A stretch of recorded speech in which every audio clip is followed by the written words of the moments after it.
যে original natural মেহেদি, যারা যারা লাগবে পার্সেল করে দিবেন। এখানে কন্টেন্ট ক্রিয়েটরের অভাব নাই, আমি কি বলবো বুঝতে পারতেছি না। দেখেন বলো এবার এদিকে তো বাজারে আপনারা যারা বিভিন্ন মেহেদি কিনে থাকেন সেগুলো কিন্তু অরিজিনাল না, একদম কেমিক্যাল। আর আপনার বাড়ির আশেপাশে যদি আপনি একটা মেহেদি গাছ লাগায় রাখেন, ঠিক এরকম মেহেদি পাতা ধরে থাকবে। আপনার যখন প্রয়োজন আপনি তখন সেটা ব্যবহার করতে পারবেন। আপনার প্রয়োজনের বাইরে আপনার প্রতিবেশীর প্রয়োজন, বিয়ের অনুষ্ঠান, কোনো প্রয়োজন, তখন আপনি সেখান থেকে ব্যবহার করতে পারবেন। এই জন্য আপনারা যে পরিমাণে আলসা হয়েছেন, গাছ লাগান না তো।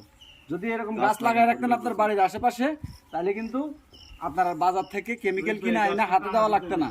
আপনার বাচ্চা, আপনার ঘরের মহিলা, তাদের হাতে দেওয়ার পরে অনেকেই আমাকে বলছে যে হাতের মধ্যে সমস্যা হচ্ছে, অ্যালার্জি জনিত সমস্যা, বাজারের যে মেহেদিগুলো সেগুলোর কারণে।